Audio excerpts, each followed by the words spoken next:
आज हम फार्मूलाज की रिवीजन करने वाले हैं vector, scalar and vector product की। सबसे पहले हम बात करेंगे स्केलर, और जिसे हम डॉट प्रोडक्ट भी बोलते हैं और स्केलर भी बोलते हैं। स्केलर और डॉट प्रोडक्ट में अगर हमें एंगल थीटा निकालने के लिए बोला जाए और हमें डॉट प्रोडक्ट की यूज़ से निकालनी है, तो उसके लिए हम क्या फार्मूला यूज़ करने वाले हैं, ये वाले फार्मूला को यूज़ करने वाले हैं, जिसमें A dot B is equal to हम लिख सकते हैं modulus A modulus B cos theta. फिर आप कॉस थीटा में क्या कर सकते हैं, कॉस थीटा को लिख के आप इसे इस साइड मूव कर देंगे तो हमें कॉस थीटा की वैल्यू कुछ मिल जाएगी और हम इस तरह से एंगल को निकाल सकते हैं। फिर अगर हम बात की जाए इसमें, अगर हमारे पास दो वेक्टर्स दी हुई है तो ए डॉट बी कैसे निकालेंगे। अगर ए डॉट बी हमारे पास है, A vector is equal to हम क्या लिख सकते हैं, a1i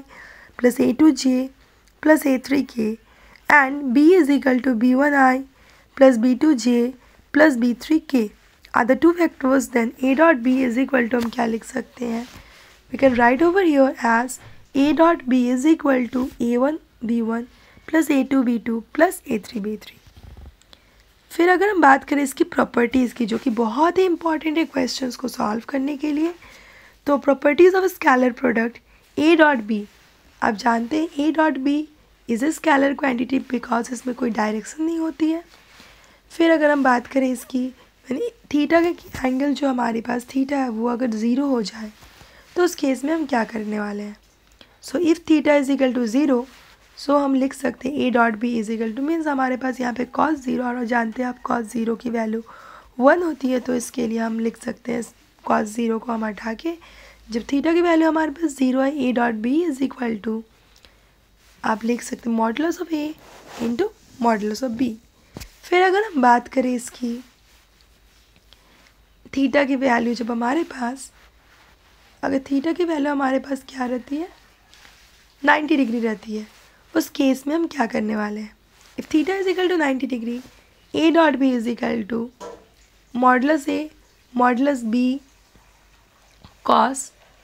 π/2। अब जानते हैं कॉस π/2 की वैल्यू हमारे पास, कॉस 90 डिग्री की वैल्यू हमारे पास क्या होती है, ज़ीरो, इसीलिए हमें यहाँ पे ए डॉट बी, जब थीटा की वैल्यू π/2 है, A dot B value zero है, when which implies that A is perpendicular to B and A dot B is equal to zero. So आप इस चीज़ को याद रख सकते हैं कि when A is perpendicular to B, अगर हमारे पास दो वेक्टर्स एक दूसरे से परपेंडिकुलर है, इसकी डॉट प्रोडक्ट ऑलवेज ज़ीरो है। When either A is equal to zero, B is equal to zero, then we can say that A dot B is equal to zero, means either A अगर zero हो जाए, B zero हो जाए, तो उनकी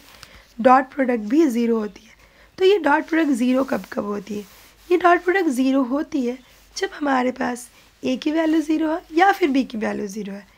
और second case हमारे पास इसकी डॉट प्रोडक्ट ज़ीरो होती है इस वाले कंडीशन के लिए, जो कि हमारा जब ये एक दूसरे से परपेंडिकुलर है। Otherwise A dot B is equal to mod of A into mod of B when theta is equal to zero, means इन दोनों के बीच में कोई एंगल ना हो। अब नेक्स्ट वीडियो में हम बात करने वाले वेक्टर और क्रॉस प्रोडक्ट की।